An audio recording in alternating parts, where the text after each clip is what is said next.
I'm Peggy O'Kane, president of NCQA. I founded NCQA 35 years ago.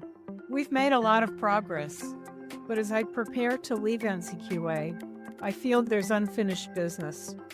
That's where this podcast series comes in. I'll be talking with some of healthcare's brightest thinkers, executives, researchers, and innovators working for real change. These conversations are for people who are curious and want to help the U.S. escape bad health outcomes and runaway costs. This is Quality Talks. My guest today is Dr. Farzad Mostashari, who is the co-founder and CEO of Aledade. Farzad, the theme of this series is why isn't healthcare better at getting better? The more you know about healthcare, the less satisfied you are with what we get for what we spend. We spend about double what other countries spend. Our outcomes are poor. While that's not necessarily all the fault of the healthcare system, when we look at how well the healthcare system does, we see a lot could be improved. So I'd just like you to take on that big question first before we start talking about your particular role. The point that I'm going to make is around financial incentives. 2/3 of the time, we do control blood pressure, and it's based on professional ethos.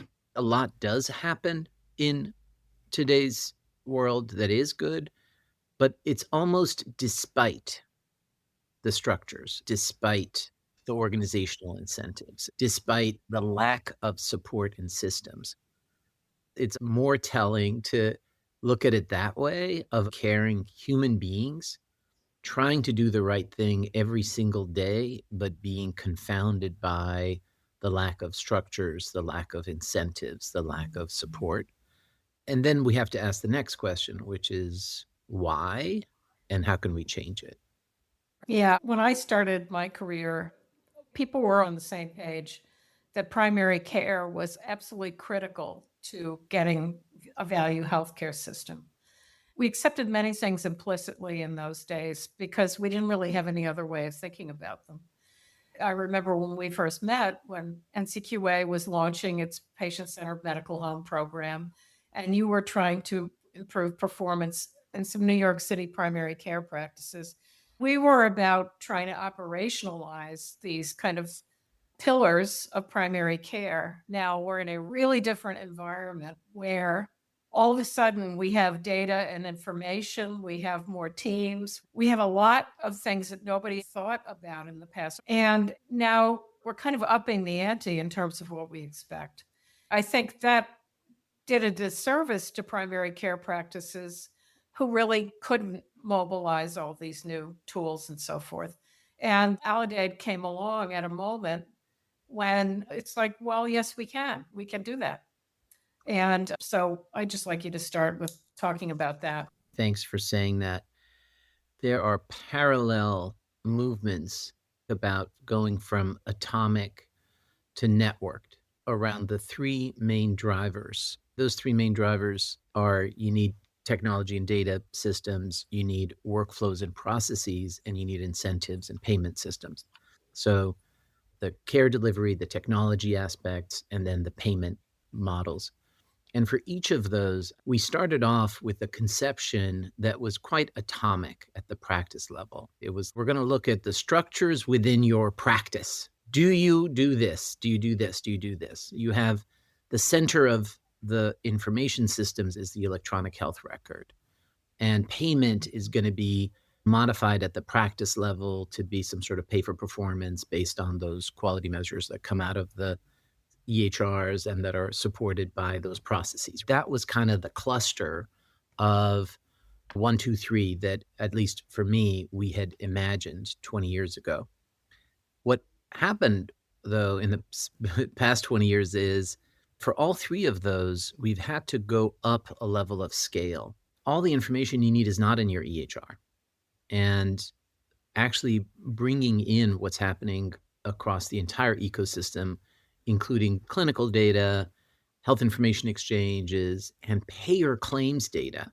20 years ago, I thought payer claims data was useless because it tells you an A1C was done, but not what the value is. It tells you everything that happened all around. So we've gone from that conception of atomic to networked. On the payment side, we went from pay for performance at this practice level, we'll pay you $1 more if you control this thing, and there's 100 quality measures that we're going to hold you accountable for, to don't we want people to get together in groups and take accountability for total cost of care, which means you have to have a minimum actuarial size, which means you have to get together with other people. You don't have to be employed, you don't have to be part of a health system, but you do have to have an affiliation with something bigger than yourself. And that's what Aledade creates. And then finally, in terms of how do we make sure that people are doing the right things, all of the actions don't have to be and probably shouldn't be done by the 3 people who work in a small practice. The idea of creating wraparounds and supports for targeted populations. So you don't do the same thing for everybody. Peggy, you'll remember one of our core precepts in quality improvement was you got to do the same thing for everybody.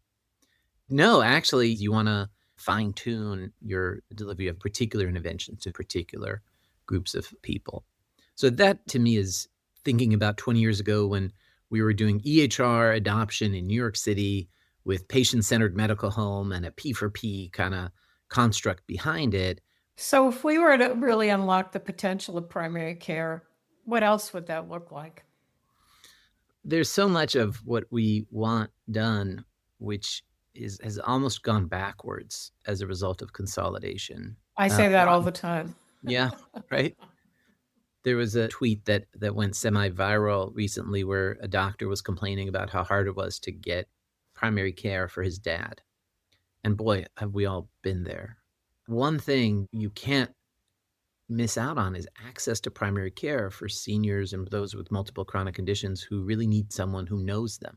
It's never been easier to go to urgent care. It's never been easier to go on your phone and get some sort of virtual visit.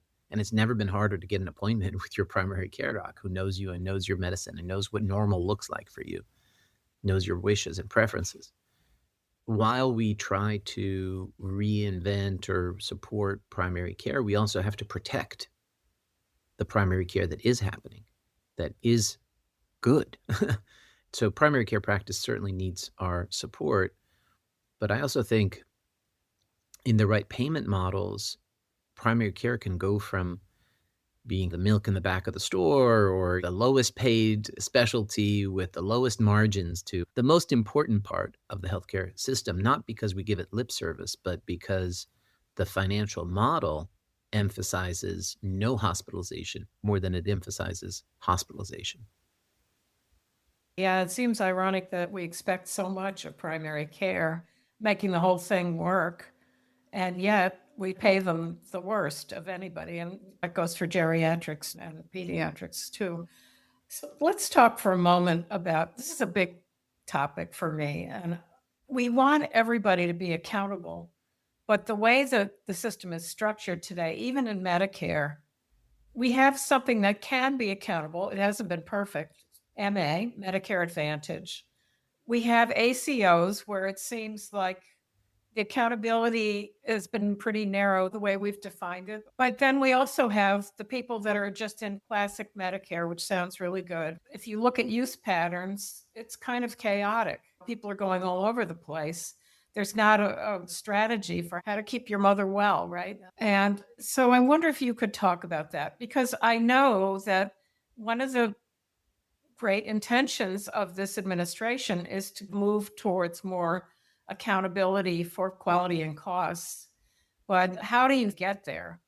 I know a lot of people who are very distrustful of Medicare Advantage and feel like they'd rather be in classic Medicare and figure it out talking to their doctor friends or whoever. It's a kind of I'll be okay idea, which is fine as long as you're not very sick or complex. So anyway, I love to listen to you talk about these tough subjects.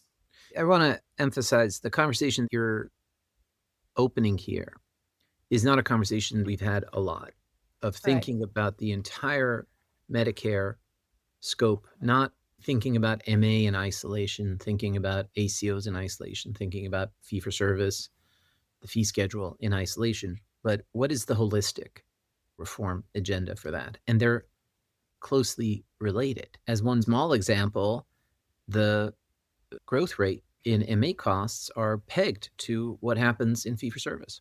So if you can improve care in the traditional Medicare population through ACOs, it has a double benefit, not only of improving care for those patients, but also moderating cost trends on the MA side.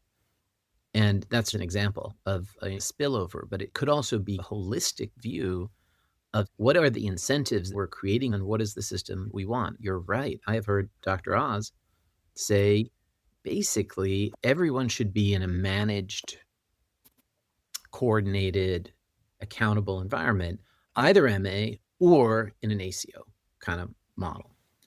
We know Medicare Advantage offers advantages to beneficiaries that come about through the government having higher payment to those MA plans for those lives than if they were in fee-for-service, but that allows the plans to do more and it gives patients more benefits. ACOs, on the other hand, lack some of the tools that MA plans do for managing cost and coordinating cost. There's no utilization management. There's no denials for sure. There's no fraud, waste, and abuse monitoring that we can do.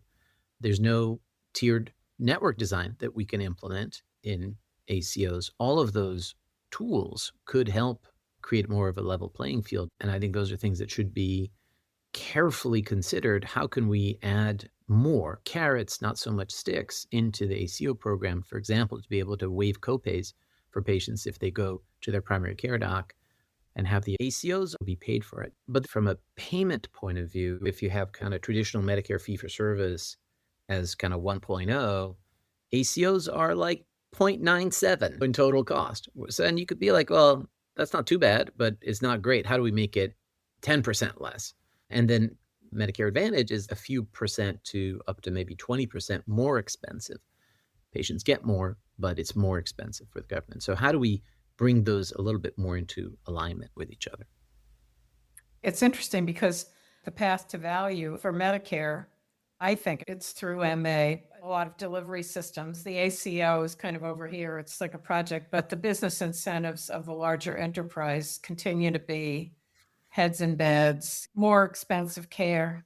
Yeah, I think this is also an impression of ACO, which is exactly as you described it. A hospital has their main business, and then they do this other thing on the side, and it's an ACO. And they're not really serious about it. It's not really material at all to the business, and they're not getting very good results. But I was really glad to see in the final legislation, ACO did not require a hospital. ACO could be a group of independent primary care docs. This was kind of the core insight that had my head spinning, Peggy, was this idea that, well, gosh, if you just had primary care practices without a hospital attached, and if they could reduce hospitalizations, that's amazing. It's huge, and it's all good for them. The saying in ACO land was everyone's looking for savings, not them. Everyone's looking for savings from someone downstream from them. And so for the hospitals, they were looking at post-acute care as a place where they could get savings, but there's not that much savings in post-acute compared to hospital cost, whereas primary care is pretty much upstream of everything. So, Peggy, I do think that when you're talking about ACO, we really need to divide between hospital ACO versus physician-led ACOs, and the results are dramatically different. Yeah, that's a great point. Can I just add one more thing? You mentioned the path to reform running through Medicare Advantage. Medicare Advantage is now the majority of the lives in the Medicare program, but it's oversimplified to say traditional Medicare, the shorthand being fee-for-service, where now 35-40% of those lives are actually in ACOs. It's not all fee-for-service, right? And then in MA, okay, that's managed and governed and coordinated, whereas a lot of payments on the MA side are fee-for-service, actually.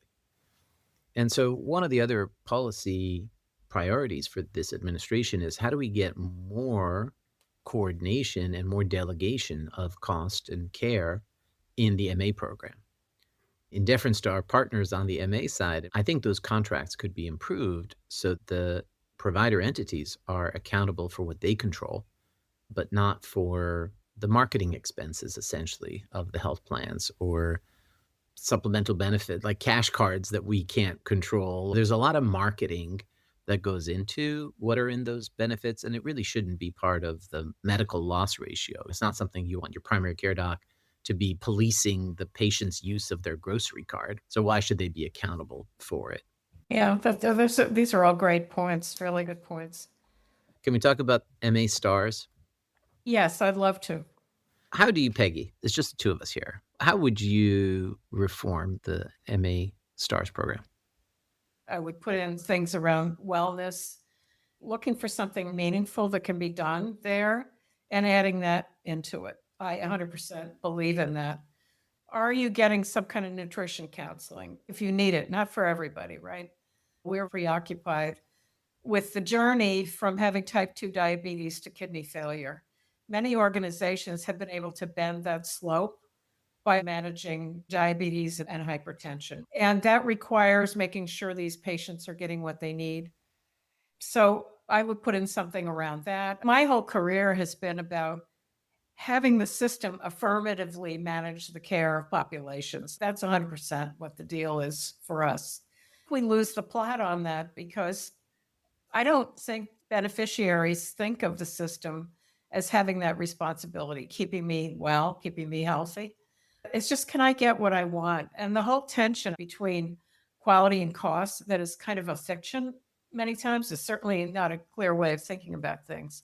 So, trying to manage the health of populations, we've covered the prevention part, the traditional prevention, but not health promotion, because that really has been kind of set aside as not the responsibility of the healthcare system. That's something that Dr. Oz is talking about a lot. And I think that's a positive development. The question of how are we going to measure that?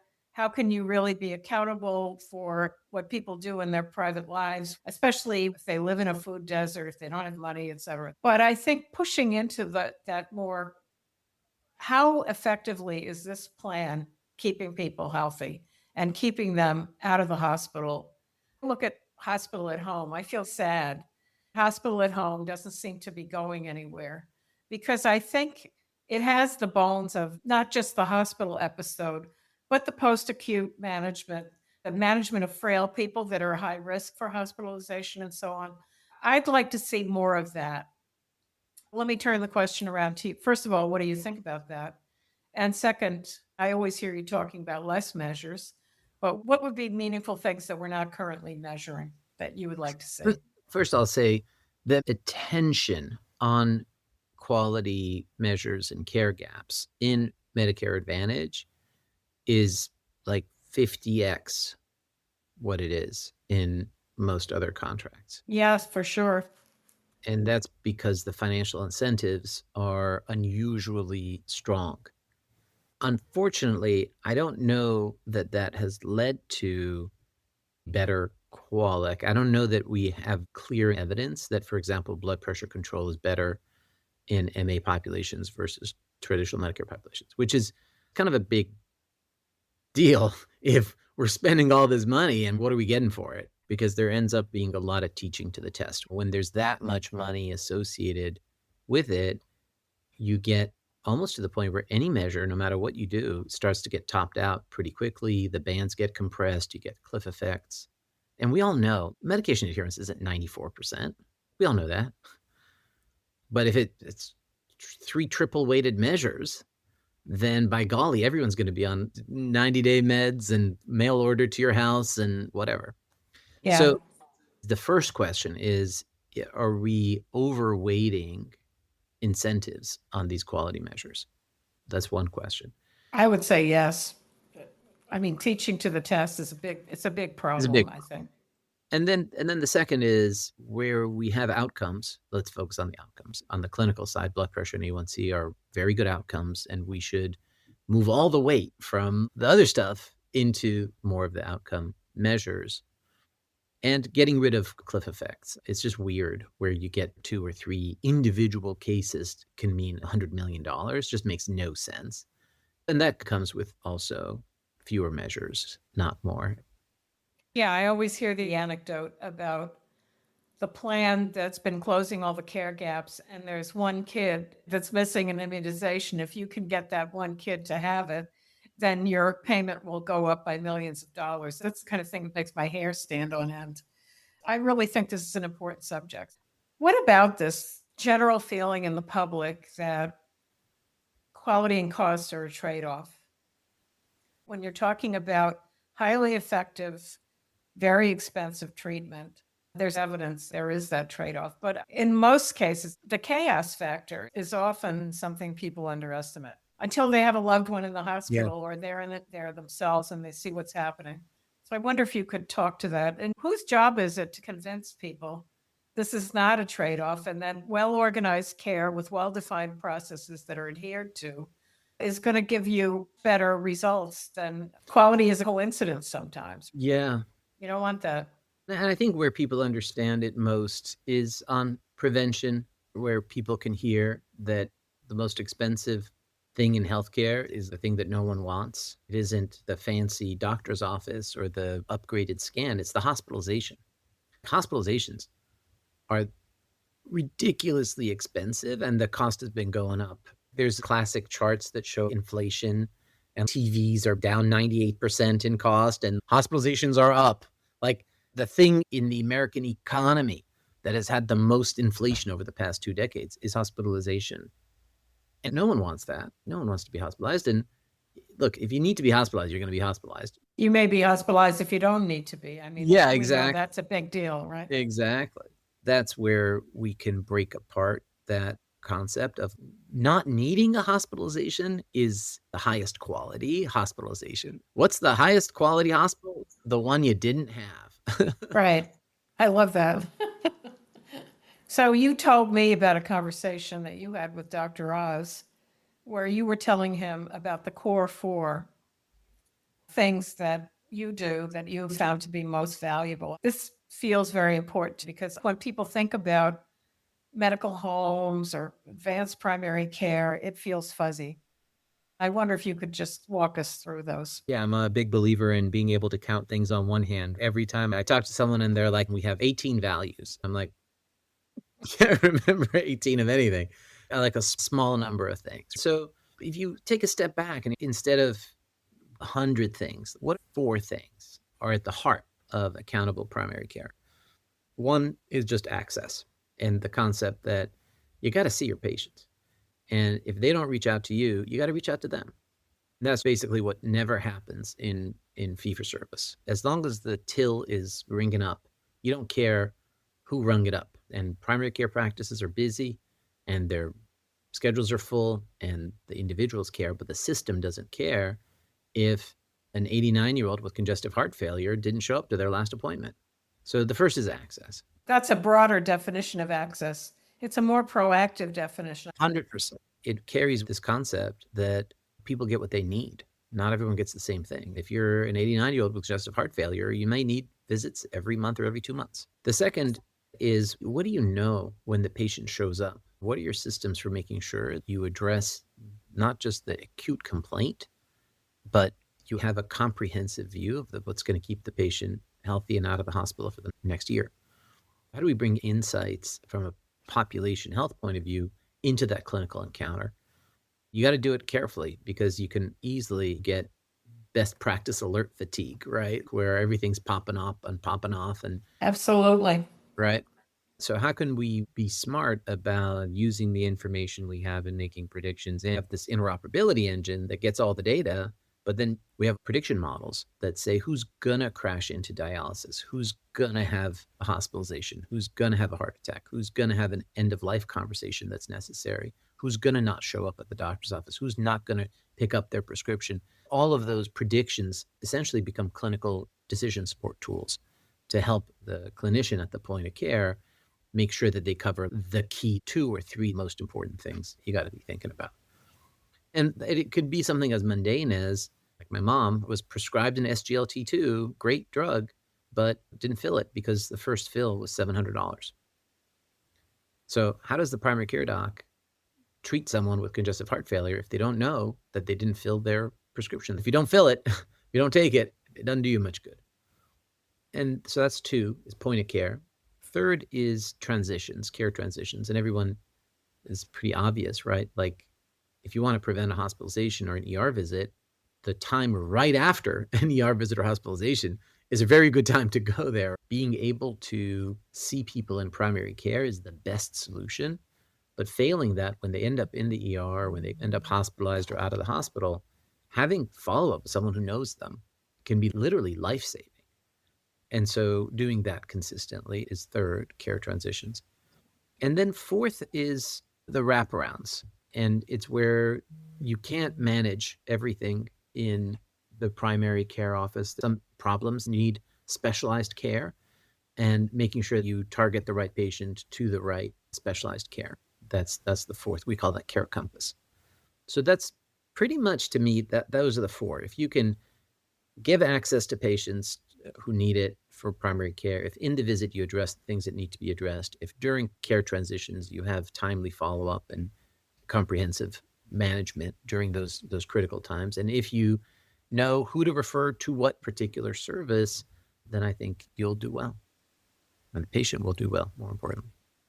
Okay, I'm going to take you up to 50,000 feet. Let's do it. There are lots of great applications of AI that can make the job of taking care of complex patients easier. There are people who you might want to monitor continuously, especially if they're going through a particularly dangerous part of their journey. And you could have that monitoring done by AI. I always get the vision of the security guard with 25 TVs in front of them and trying to figure out, how does anybody keep their attention on stuff like that? So there's all that good stuff. There's generative AI. We know AI can fake compassion better than people can, and so on. But we also hear about AI lying and doing really crazy stuff. I'd love to hear your general attitude about this. How does the role of a physician need to evolve in an age where you want to have the hamster work done by the AI and not by the doctor? I wonder, how do you think about that, and how are we going to get there? We know this system is going to try to optimize the cost outcomes. I've watched too many good ideas that failed in the breach because people got overly enthusiastic and didn't think about the downsides. So I wonder if you could just reflect on that. Yeah. There's this great quote by the father of informatics who was at Mass General. And this has been around for as long as there's been any IT at all. The question was, will doctors be replaced by computers?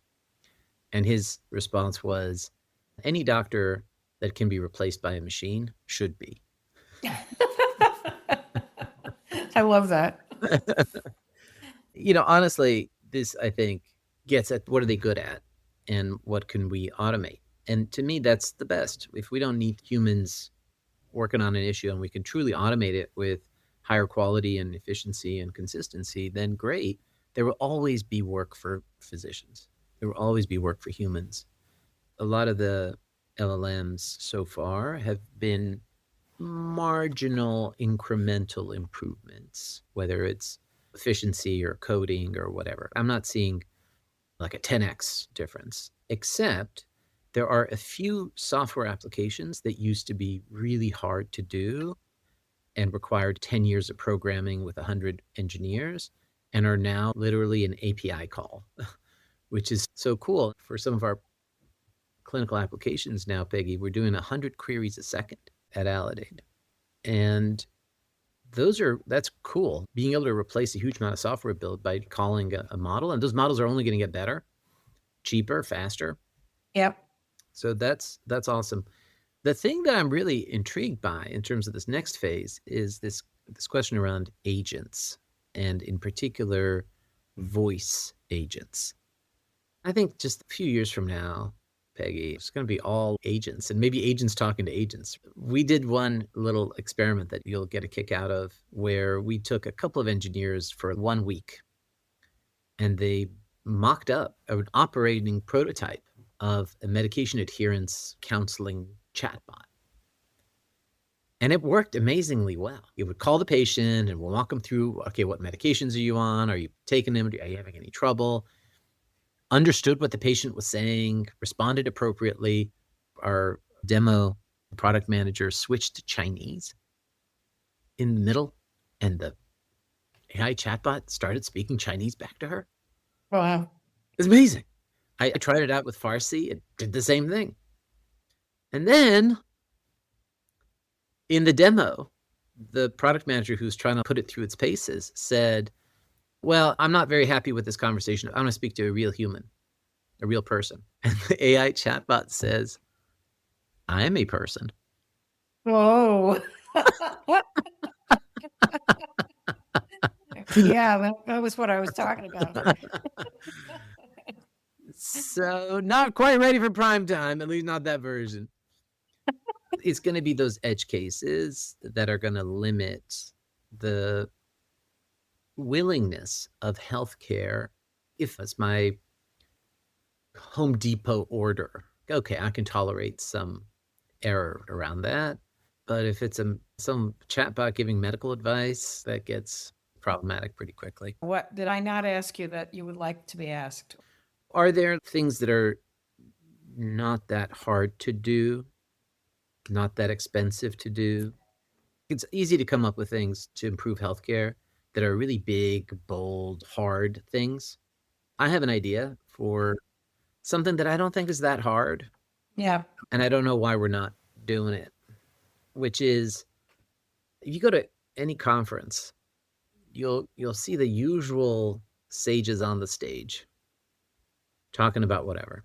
But if we were talking about actually improvement, CMS, CMMI, whoever, the Learning and Action Network, could run the data and say, of all of the ACOs, 470 in the country, who are the top 5 in terms of whatever, preventing heart attacks or reducing end of life days in the ICU or improving specialist site of service or reducing ER visits, whatever it is, you could find the top. But then before you tell them, hey, congratulations, you're the best in the country at doing this, you don't tell them that. You just go and interview them. And you say, what do you do? Just what do you do? And if what they say they do has nothing to do with reducing end-of-life care, then you know that that was a statistical fluke, and that's fine. But if they start talking about how they put programs in place and that they're working, then let's spread that knowledge because everybody wants that knowledge. I would gladly share whatever we're doing well with everybody if I knew I'm doing well on it. And I'd love to learn how to improve quality and reduce cost. You do this work for as long as we've done it, you get very skeptical about things that sound good. All those programs, their spokesperson was charismatic and convincing or whatever, but then you do a randomized trial and it doesn't work. So what works is the one question. And I feel like we actually have some ways of getting at that we're not taking maximum use of. Yeah. Does that make sense? That makes a lot of sense to me. We're upping the bar on the accountability side, as flawed and as inadequate as our systems are. But on the side of what am I supposed to do now that I found out I'm mediocre or worse, there's a big vacuum. Yeah. And I think part of this is the best practice thing. So I thank you. That's a very nice, thoughtful answer. I think that's a good place to end it. Thank you for speaking with me. This has been fun. Thanks, Peggy. Reflecting on my conversation with Farzad reminded me how energizing it can be to talk with someone who's not only deeply knowledgeable, but a delight to engage with. We laughed more than once, something that doesn't always happen when you're talking about Medicare payment models and quality metrics. What stayed with me most was Farzad's ability to cut through complexity with clarity and conviction. His core 4 framework for accountable primary care, access, point of care intelligence, care transitions, and wraparound services, offers an actionable vision for what better could look like. And his reflections on the evolution from isolated practice level efforts to networked, data-driven systems gave me hope that we're learning from the past and building something stronger. We also touched on some of the big tensions in the system between Medicare Advantage and traditional Medicare, between quality and cost, and between what we're able to measure today and the many other things that we are unable to measure for data reasons. As far as its honesty about what's working, what's not, and what's worth trying next was refreshing. And we had fun. These are serious topics, but they're also human ones. I'm grateful to Farzad for bringing both insight and humor to the conversation. I hope you found it as thought-provoking and as enjoyable as I did. Thank you for joining us this time on Quality Talks. If you enjoyed this podcast, please rate us 5 stars wherever you listen. We'll see you again next time.